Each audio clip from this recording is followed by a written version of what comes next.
देखिए, आज आप सोच सकते हैं कि जो खरगे जी का बयान आया है इसके खिलाफ एक आक्रोश उठा है। खरगे जी और राहुल गांधी ने जिस प्रकार से ऑपरेशन सिंदूर को और हमारे सैनिकों को प्रश्न चिन्ह उठाया, उसी के ऊपर मेरी चर्चा हुई। कांग्रेस के आज हजारों कार्यकर्ता बीजेपी में आए। वो कहते हैं कि इनके पास कोई दिशा नहीं है देश को आगे लेके जाने की, देश को मजबूत करने की। विकसित भारत की कोई दिशा कांग्रेस पार्टी में नहीं है और कोई सोच भी नहीं रहा है। दिशाहीन पार्टी हो गई। और हमारे सैनिकों ने जिस प्रकार से पाकिस्तान में घुसकर दहशतवादियों का खात्मा करने का जो एक विश्व में सबसे बड़ा अभियान किया, विश्व में सबसे बड़ा जो ऑपरेशन किया, उस ऑपरेशन को छोटा ऑपरेशन बताते हैं। तो मुझे लगता है इसके ज्यादा लज्जास्पद बात कोई नहीं है। लज्जा आनी चाहिए कांग्रेस पार्टी के नेताओं को। और इसी वजह से आज हजारों कार्यकर्ता पार्टी में आए, यही बात को लेकर। ना देश का नेतृत्व कोई दिशा में है, ना महाराष्ट्र का नेतृत्व कोई दिशा में है।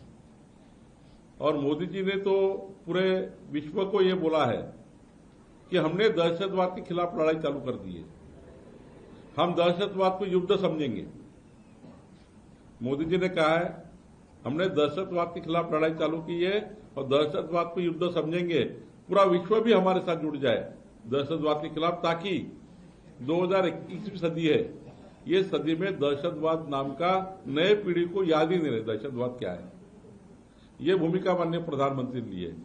और ऐसे में हमारे सैनिकों को आलोचना करना, सैनिकों को छोटा ऑपरेशन बताना, अरे भाई 15 मिनट लगते हैं नाश्ता करने को या खाना खाने को। 15 मिनट खाना खाने को, नाश्ता करने को लगते हैं। उतने मिनट में पाकिस्तान के घर में घुसकर हमारी सेना वापस आ गई 15 मिनट में। तो ये क्या ऑपरेशन सिंदूर छोटा ऑपरेशन है? ये कांग्रेस पार्टी के नेता सटिया गए, इसलिए तो कांग्रेस छोड़ दी रमेश चंद्र घुगेड़ टीम ने। इतना बड़ा उनका प्रश्न है निफाड़ एरिया में। तो मुझे लगता है ये इस प्रकार से अगर कांग्रेस का बर्ताव रहेगा तो कांग्रेस पार्टी देश और महाराष्ट्र जीरो हो जाएगी। एक दिन ऐसा आएगा कि कांग्रेस पार्टी को महात्मा गांधी जी ने जो कहा था कांग्रेस को विसर्जित कर देना चाहिए, कांग्रेस पार्टी को विसर्जित कर देना चाहिए, ऐसा महात्मा गांधी ने पंडित जवाहरलाल नेहरू को कहा था। तो वो दिन आ गया है, अभी वो दिन आ गया है कि कांग्रेस पार्टी को विसर्जित करना ही पड़ेगा। ये दिन आ गया है। इस प्रकार से भूमिका कांग्रेस पार्टी ले रही है। ऑपरेशन सिंदूर को लेकर कांग्रेस हो या महबूबा मुफ्ती हो या अन्य पार्टी लगातार बयानबाजी करे, क्या मंशा लगती है आपको? क्या पाकिस्तान की बोली बोल रही? देखिए, मैं पहले भी कह चुका हूं, ये पार्टियां खुद का अस्तित्व खोते जा रही है। और ऑपरेशन सिंदूर ये कोई पॉलिटिकल नहीं है। मोदी जी ने ऐसा कहा, सेना को खुली छूट है। हमारे तीनों सेनाओं को जिस प्रकार से खुली छूट मोदी जी ने दे दी है और जिस प्रकार से छूट दी है, कोई प्रधानमंत्री इसके पहले भी ऐसी ऑपरेशन को खुली छूट नहीं देते थे। हमारे प्रधानमंत्री ने कहा कि जो करना है कर लो, लेकिन इनको छोड़ो मत। यह भूमिका महत्वपूर्ण है। और यह भूमिका जब ली गई तो देश की 140 करोड़ जनता मोदी जी के साथ और सेना के साथ चली गई। इस वजह से उनका 2047 तक का भविष्य दिख नहीं रहा है सारे पार्टियों का। इसलिए सारी पार्टी एक आकर अब ये ऑपरेशन को थोड़ा हमारे सैनिकों का मनोबल तोड़ने का प्रयास कर रही है। लेकिन मैं आपको दावे के साथ कहता हूं, पूरा विश्व खड़ा रहेगा मोदी जी के साथ और दहशतवाद की लड़ाई खत्म हो जाएगी और दहशतवाद पूरा खत्म करने की ताकत माननीय मोदी जी में है।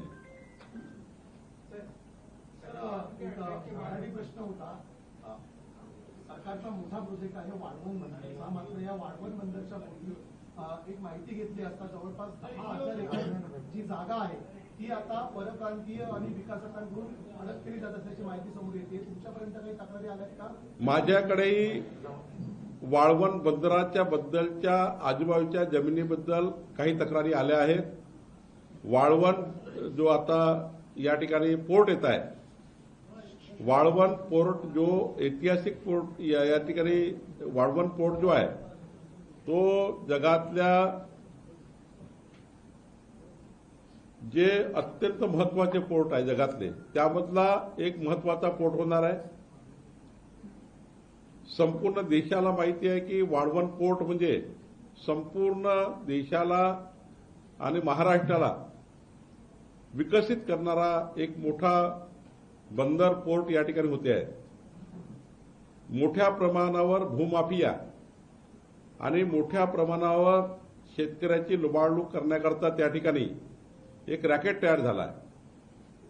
स्वस्त दरात शेतकऱ्याच्या जमिनी त्या ठिकाणी रजिस्ट्री करणे नोंदणी करण्याचं काम सुरू झालं आहे.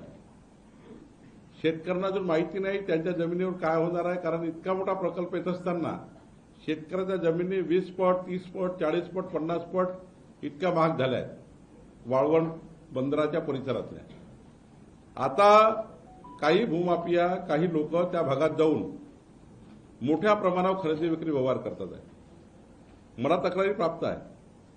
पण जर चुकीचे व्यवहार झाले असतील, शेतकऱ्याला फसवलं असेल, शेतकऱ्याला खोटे आश्वासन देऊन त्या ठिकाणी जमिनी बळकावल्या असतील आणि 10-20%, 30%, 40%, 50% रेट झाल्यावरही शेतकऱ्यांना त्या ठिकाणी फसवण्याचं काम कोणी केलं असेल, कोणी चुकीचे अग्रीमेंट केले असतील, कोणी काही खरेदी खतं केले असतील चुकीचे, तर त्यावर मी तपासून म्हणजे महसूल खातं पूर्ण तपासणी करेल.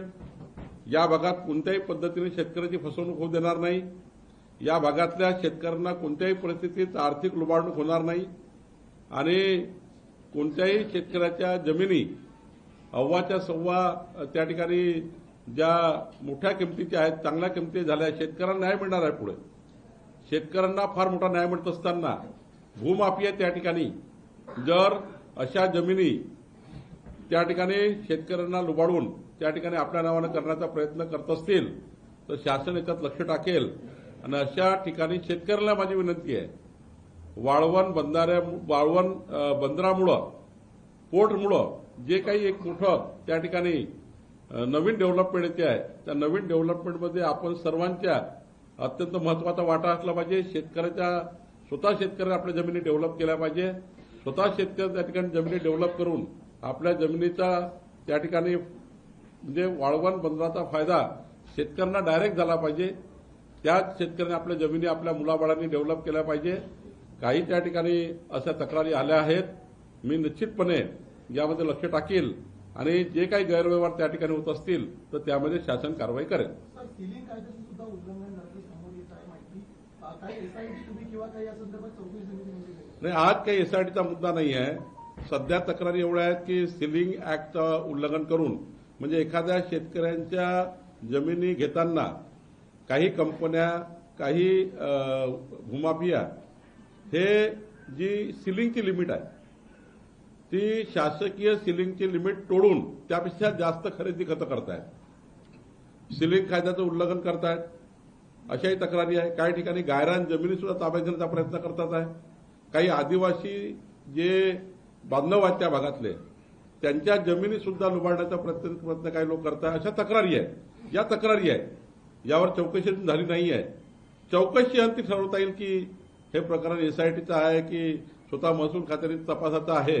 पण एक गोष्ट मात्र खरी आहे की जेव्हापासून वाळवण पोर्ट आलाय, बंदर आलाय, तेव्हापासून मात्र तिथे मोठ्या प्रमाणावर भूमाफिया आणि त्या ठिकाणी मोठ्या प्रमाणावर ज्यांच्याकडे शेतकऱ्यांना लुबाडणूक करण्याची काही घटना घडत आहेत. निश्चित सरकार लक्ष टाकेल. बांग्लादेशी घुसपैठियों के खिलाफ लगातार कार्रवाई की जा रही है. ऐसे में भी देखा जा रहा है कि जो पश्चिम बंगाल से मुस्लिम आके यहाँ पर काम कर रहे हैं, जिनके पास वैध डॉक्यूमेंट है, उनको भी परेशान किया जा रहा है. देखिए, हमारी सरकार, देवेंद्र फडणवीस सरकार, हमारी सरकार ऐसा कोई भी किसी भी परिवार पे अन्याय नहीं करेगी. जो परिवार महाराष्ट्र का हमारा रहिवासी परिवार है, चाहे कोई भी धर्म का हो या कोई भी व्यक्ति हो. देवेंद्र फडणवीस जी की सरकार इसलिए नहीं बनी है कि किसी पे अन्याय करने के लिए. हमारी सरकार अगर कोई हमारे महाराष्ट्र में घुसखोरी करता है, हमारे महाराष्ट्र को कल जाके कोई घटना का शिकार बनाता है या के गरीबों का कुछ हमारी योजना को छीनता है, बोगस जो उन्होंने प्रमाण पत्र या बनाकर सर्टिफिकेट बनाकर बोगस सर्टिफिकेट बनाकर जिस प्रकार से यहाँ पर रेशन ले रहे हैं, बहुत कुछ कर रहे हैं और यहाँ पे कुछ योजना भी बना रहे हैं। तो सरकार के ख्याल में आया है, माननीय देवेंद्र जी खुद मुख्यमंत्री गृह मंत्री है, किसी को भी बांग्लादेशी घुसखोर छोड़कर किसी को भी हमारी सरकार कभी भी अन्याय नहीं करेगी। और घुसखोरी करने के लिए कोई महाराष्ट्र कोई दान दिया नहीं है, या हमारे 14 करोड़ जनता जो हमारी सुखी संपन्न है, इसके लिए हमारी सरकार है। तो मुझे लगता है ऐसा कोई भी हमारी सरकार नहीं करेगी जो सर्वसाधारण जनता पे अन्याय होगा। हमारी सरकार उसी पे कार्रवाई करेगी जो कार्रवाई के लिए योग्य है। सर्वांचे मनापासून धन्यवाद। या ठिकाणी हा पक्षप्रवेश देश विदेशातील प्रत्येक घडामोडींचे लाईव्ह अपडेट मिळवण्यासाठी आता साम टीव्हीच्या सर्व सोशल मीडिया प्लॅटफॉर्मला लाईक, फॉलो आणि सबस्क्राईब करा। तसंच सर्व नोटिफिकेशनसाठी बेल आयकॉन प्रेस करायला विसरू नका।